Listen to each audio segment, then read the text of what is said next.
В этом видео я расскажу и покажу распаковку двух орхидей Тайсука Микки и Льюис Берри, которую мне подарила моя сестра. Это частная коллекция орхидеи взрослого возраста.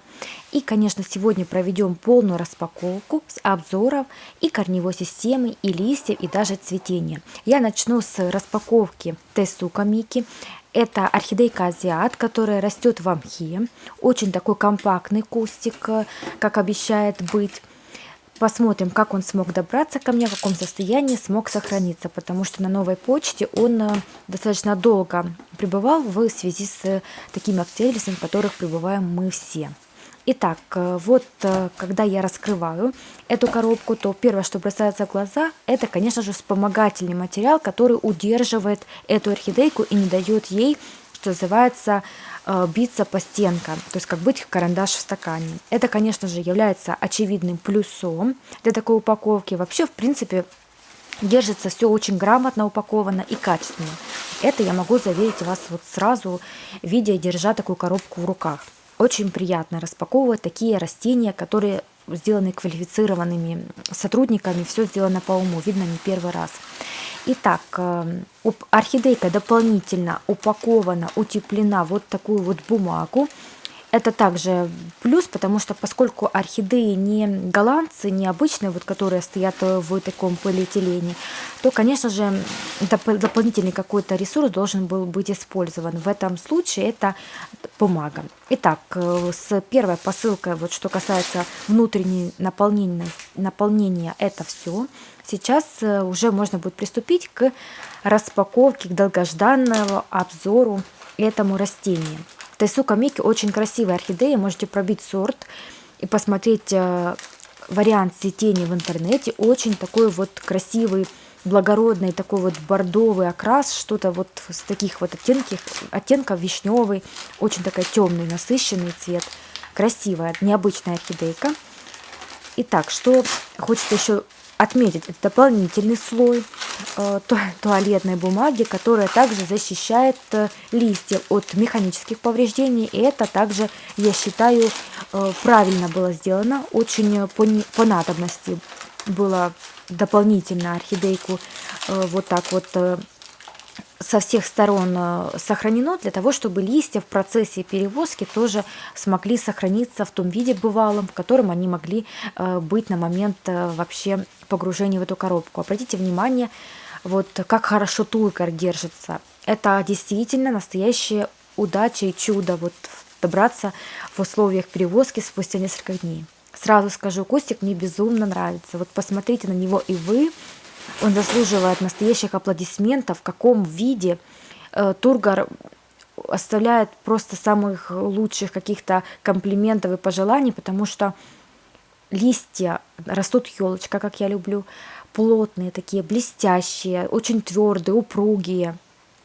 Все у них в порядке. Что касается некоторых корешков воздушных, сверху горшка немножечко есть подсохшие участки, но вы знаете, что лучше немножечко, пускай будут подсушенные какие-то корешки, чем подгнившие. Гнилых корней я, по крайней мере, сейчас на первый взгляд вот оценивая, вот держа орхидейку в руках впервые, не вижу, не замечаю. Но тем не менее, что касается пересадки, она будет не сегодня, а в ближайшее время. Обязательно я все вместе с вами проведу эту новую пересадку орхидей азиата из мха в новый субстрат, в новый объем горшка, потому что вот такой маленький, по-моему, это 2,5. Листья меня вообще сильно радуют, и я даже предположить не могла, я скорее себя уже, наверное, заблаговременно готовила к тому, что листья могут не выдержать дорогу и могут немножечко стать более такими размягшими, но тем не менее.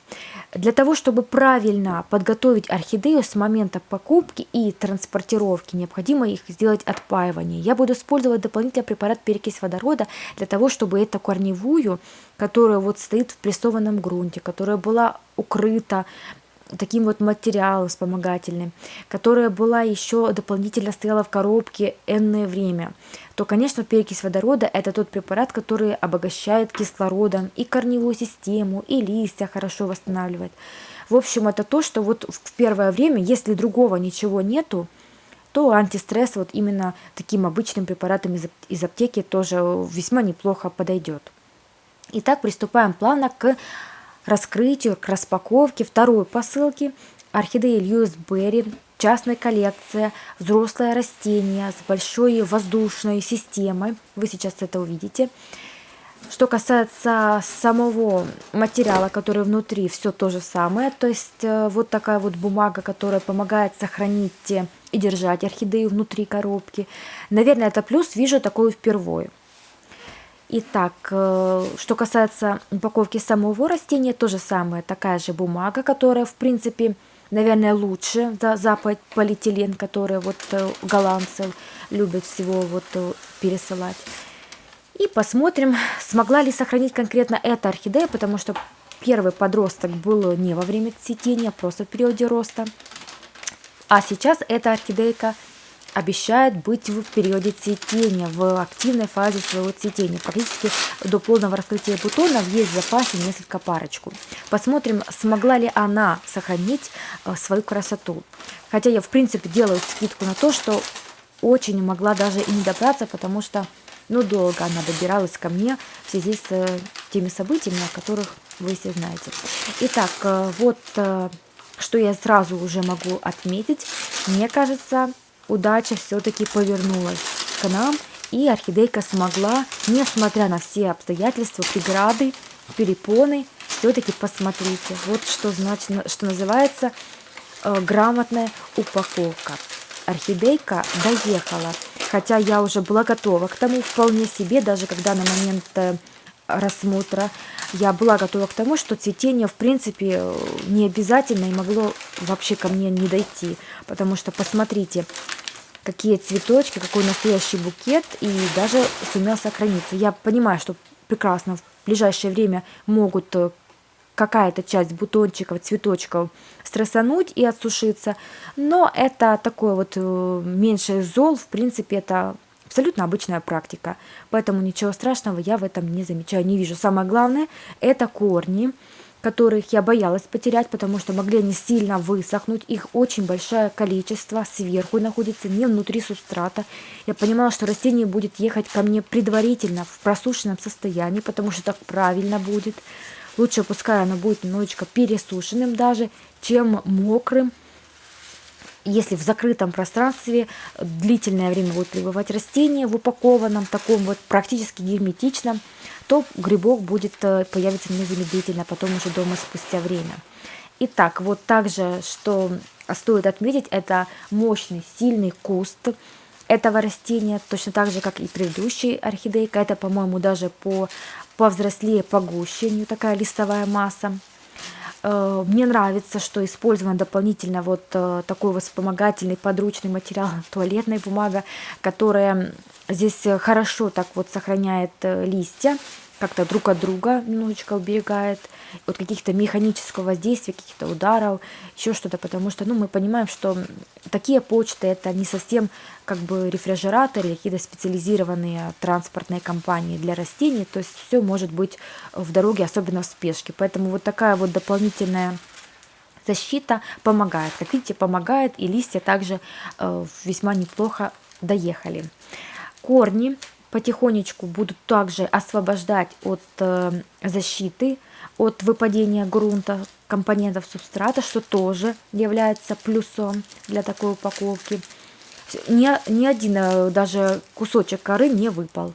Действительно, все сохранилось и все доехало ко мне в целостности и сохранности.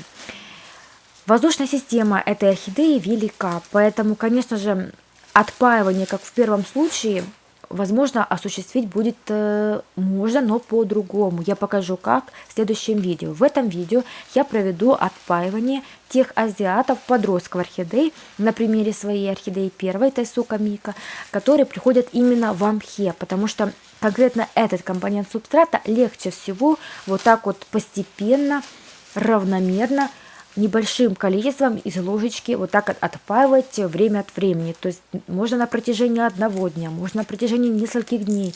Главное это делать вот пошагово, вот понемножечку.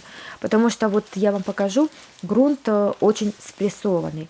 В этом конкретном случае орхидейка сидит в огромном объеме. Не знаю, насколько это передает фокус камеры, но это большой горшок. Здесь, наверное, диаметр 15. Большой, огромный горшок. Орхидея уже была в частной коллекции. Это пересаженное растение. Очень хорошие компоненты субстрата. И обязательно вам в следующем части видеоролика хочу поподробнее конкретно остановиться на этом.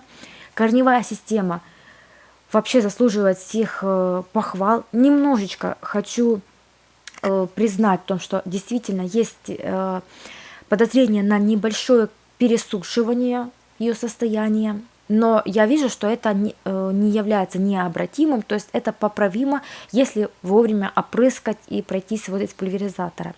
Все это подувлажнить и сохранить все-таки ту воздушную массу, которая настоящим является таким вот козырем для этого растения. Мы же понимаем, чем больше у орхидеи будет корней, посмотрите, обратите внимание на корень внутри горшка, очень хорошего качества. Вообще все сделано, вы знаете, так вот правильно. Мне я безумно не могу нарадоваться конкретно этому горшку с орхидеей, потому что приятно держать в руках. И хороший горшок, и видно, что пересаженная там и кора хорошего качества, возможно, даже архиата, и там и керамзит есть, и кусочки угля, и кокосовые чипсы.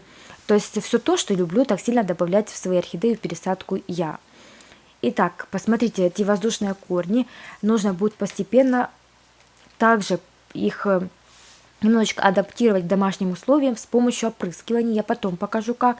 Сейчас я буду отпаивать тайсука Мики с помощью ложечки. Я сейчас покажу, как делать это, что называется, когда вы сомневаетесь, поливать, не поливать, когда вы не знаете, какие у вас условия, какой уровень влажности, прохладно, сухо, жарко. В любом случае, всегда это будет беспроигрышный способ, когда мы понемножку, по чуть-чуть, но каждый день вот добавляем небольшое количество влаги. Вот я сейчас покажу, как это будет сделать легче всего. Для начала я поставлю в ее дополнительный горшок, потому что какая-то часть воды будет сливаться, чтобы здесь не было потопа. Тем более с учетом такого микроскопического количества препарата, который я добавлю, это действительно будет пару капель, потому что из расчета на большой объем воды, на литр воды, мы используем 1 столовую ложку перекиси водорода 3% препарата из аптеки, но мы будем использовать небольшую дозировку, а именно будем использовать, я сейчас покажу на примере для ориентировки, чайную ложечку, и добавляем перекиси водорода немножечко. У меня сейчас больше добавилось, я немножечко солью и покажу, что оставляю я, что называется, реально пару капель. Буквально на кончике ножа. Вот смотрите, сейчас добавляю стакан, и это будет хорошо видно. Вот это и все. Буквально пару капель, то есть немножечко. Что касается перекиси водорода, то если вы добавите немножечко больше, например, 2 мл перекиси водорода, это меньше немножечко, чем пол чайной ложки, то ничего страшного. Но главное, вот сильно не борщить, лучше, ну, вот где-то вот пару капель, то есть может быть 1 мл получится, потому что 1 чайная ложка это ровно 5 мл. Ну, я где-то добавила вот практически 1 мл, пару капель. Итак, потом хорошо мы размешали, и теперь вот обратите внимание, я не спеша, чтобы мне было видно, потому что корни не моментально реагируют и не меняют свой окрас. Необходимо постепенно вот так вот проходиться по краю всего объема. Вот так вот налили, немножечко подождали, можете в другую сторону добавить жидкости, для того, чтобы сначала одна сторона успела насытиться влагой и как-то отреагировать, поменять окрас, мох станет темнее, корни станут зеленее, то есть вы заметите это сразу. Конечно, делать это лучше небольшим количеством. За всю процедуру я где-то, наверное, добавляю не более 5 таких вот ложечек, то есть и делаю это абсолютно по всей оси, то есть со всех сторон, и этого будет достаточно. Добавляйте немножечко, чуть-чуть, добавляйте даже больше, знаете, старайтесь сосредоточиться именно вот наливать с краю, по краям, потому что если вы это сделаете внутри, то ничего не поменяется, корни окрасятся внутри, вы этого не заметите и сможете переувлажнить субстрат. Конечно же, в ближайшее время я буду проводить пересадку этого растения, но тем не менее, что касается сейчас, когда нужно необходимо здесь и сейчас провести какие-то первые манипуляции по помощи растению, которые пришли вот, с посылки, то это самый лучший способ, который точно вас никогда не подведет таким вот увлажнением, таким поливом. вы точно не потеряете корни, потому что это небольшое такое вот влияние на корневую систему, которое немножечко ее подпоит, но при этом она не будет вот сильно ее переувлажнять, особенно если это спрессованный мох и орхидея только с дороги. Первые дни лучше поступать именно так. Следующие части посвящу именно пересадке орхидеи Тайсука Мика. Если понравилось, ставьте лайк.